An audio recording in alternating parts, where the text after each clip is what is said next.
विद्यार्थियों, आज मैं आपको कक्षा 10वीं की गणित की प्रश्नावली 1.2 का पहला क्वेश्चन समझा रहा हूँ। इस प्रश्नावली से ये क्वेश्चन ज़रूर आता है, इसको आप लोग अच्छे समझिएगा। क्या प्रश्न? सिद्ध कीजिए कि √5 एक अपरिमेय संख्या है। अपने को ये सिद्ध करना है कि √5 कैसी संख्या है? एक अपरिमेय संख्या। तो हम इसका उल्टा मान लेंगे। अपने को सिद्ध करना है कि अपरिमेय, तो हम क्या मान लेंगे? इसको उल्टा इसी का क्या मान लेंगे? माना √5 एक परिमेय संख्या है।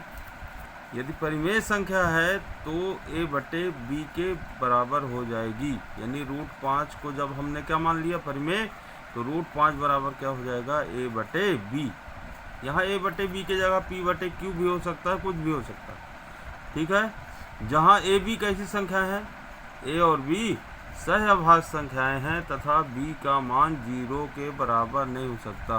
b यानी हर कभी भी 0 के बराबर नहीं हो सकता। सहअभाज्य संख्याओं का मतलब है ऐसी संख्याएं हैं दोनों a और b जिनका उभयनिष्ठ गुणनखंड 1 हो। उभयनिष्ठ गुणनखंड का मतलब दोनों में क्या मिले? केवल 1 मिले। जैसे 2 और 3 के गुणनखंड निकालेंगे, कुछ नहीं मिलेगा तो उसका गुणनखंड क्या माना जाएगा? 1। 3 और 5 हो गई, उनमें भी कुछ नहीं मिलेगा तो उनका उभयनिष्ठ गुणनखंड क्या हो गया? 1। यानी a और b ऐसी संख्याएं हैं जिनका उभयनिष्ठ गुणनखंड 1 है। 2 के गुणनखंड निकालेंगे तो क्या आएगा? 2 × 1। 3 के निकालेंगे 3 × 1, तो क्या मिला दोनों में? 1। ऐसी संख्याएं हैं। 3 और 5 के निकालेंगे तो 3 के गुणनखंड क्या आएंगे? 3 × 1, और 5 के आएंगे 5 × 1, दोनों में क्या मिला? 1। ऐसी संख्याएं हैं a और b। और b यानी हर कभी भी 0 नहीं होता है परिमेय संख्या का। ठीक है, इतना समझ में आया आप लोगों के? अब हमारा उद्देश्य ये है कि हमें रूट हटाना है। क्या हटाना है?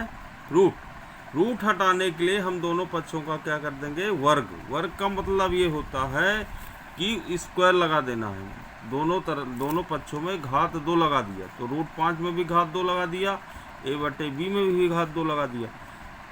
वर्ग से वर्गमूल का चिन्ह क्या हो जाता है? हट जाता है। ये 2 से ये वर्गमूल क्या हो जाएगा? हट जाएगा। यहाँ क्या आ जाएगा?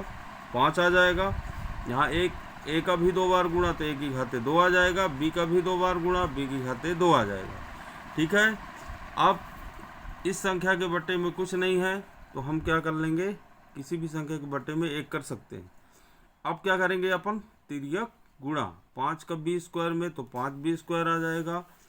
5 का b² में तो क्या आ जाएगा? 5b², और a² का 1 में कर देंगे तो a² आ जाएगा।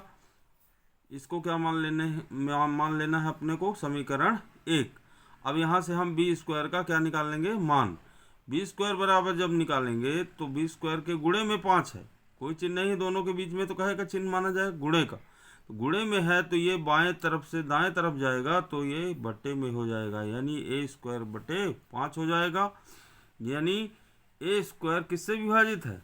5 से विभाजित है, अतः a भी 5 से विभाजित होगा। a²/5 आया, इसका मतलब a² में 5 का पूरा भाग चला जाता है। तो जब a² विभाजित है तो a भी 5 से विभाजित होगा। यदि अभी तक आप लोगों को वीडियो अच्छी लगी हो तो मेरे वीडियो को लाइक, सब्सक्राइब और बेल आइकन का बटन दबाइए, जिससे मैं आप लोगों के लिए नई नई वीडियो बनाता रहूं। क्योंकि वीडियो बनाने में बहुत मेहनत लगती है, तो मेरा आप लोग सपोर्ट करिए और लाइक सब्सक्राइब ज़रूर करिए। ठीक है, तो ये समझ में आए a² किससे विभाजित है? 5 से, तो a भी 5 से विभाजित होगा। अब हमारा उद्देश्य है कि b² के बट्टे में 5 आ जाए। a² के बट्टे में तो आ गया, पर किसके बट्टे में आ जाए? b² के बट्टे में। तो हम मान लेंगे अभी किसका काम हो गया? a² का काम हो गया, क्योंकि a² के बट्टे में 5 आ गया तो हम a के बराबर ही मानेंगे। यदि b² के बट्टे में 5 होता तो हम b बराबर मानते।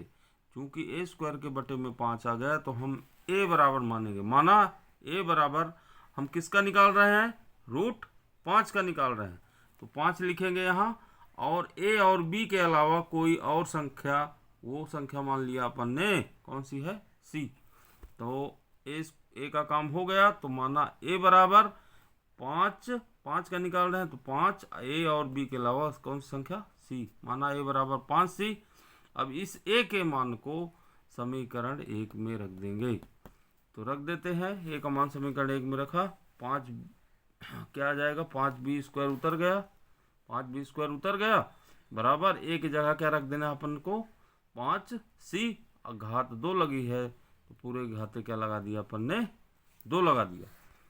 वीडियो आप लोग लास्ट तक जरूर देखिएगा। तो क्या 5b स्क्वायर बराबर 5 का 2 बार गुणा किया तो क्या आएगा, 25 आएगा। c का 2 बार गुणा तो c की घाते 2 आ गया। ठीक है, अब यहाँ से अपन c स्क्वायर का मान निकाल लेंगे। कहेगा c स्क्वायर का, c स्क्वायर बराबर जब निकालेंगे तो c स्क्वायर के गुणे में कौन सा लिखा है, 25। 25 ये किसके बटे में पहुँच जाएगा, 5b स्क्वायर के बटे में। क्योंकि अपन c स्क्वायर का मान निकाल रहे हैं तो c स्क्वायर को जो गुणे में होगा वो 5b स्क्वायर के बटे में चला जाएगा। तो c स्क्वायर बराबर 5b स्क्वायर बटे 25 हो गया। ये ना समझे कि 5b स्क्वायर उधर लिखा है, इधर कैसे हो गया, बराबर लगा है, उधर की संख्या इधर लिख सकते हैं, इधर की उधर। तो 5b स्क्वायर के बटे में 25 आ गया, 5 से काट दिया, 5 एक कम 5, 5 25, c स्क्वायर बराबर b स्क्वायर बटे 5 आ गया। हमारा यही उद्देश्य था, ए स्क्वायर के बटे में उधर 5 आया था, यहाँ बी स्क्वायर के बटे में 5 आ गया। यानी इसका मतलब ये हुआ कि बी स्क्वायर 5 से विभाजित है, अतः बी भी 5 से विभाजित होगा। ठीक है, ए स्क्वायर के बटे में 5 पहले आ गया है, बी स्क्वायर के बटे में 5 आ गया है, इसका मतलब ए और बी दोनों 5 से विभाजित होंगे। अतः ए और बी दोनों का उभयनिष्ठ गुणनखंड क्या होगा, 5। क्योंकि ए स्क्वायर भी 5 से विभाजित है, बी स्क्वायर भी 5 से विभाजित है, अतः इन दोनों का उभयनिष्ठ गुणनखंड क्या होगा, 5 होगा। लेकिन ए और बी कैसी संख्या है, सहअभाज्य संख्याएं हैं और दोनों का उभयनिष्ठ गुणनखंड 1 होना चाहिए। पर आया क्या, 5 आया। क्यों आया, क्योंकि हमने गलत कल्पना किया था। हमने क्या गलत कल्पना किया था,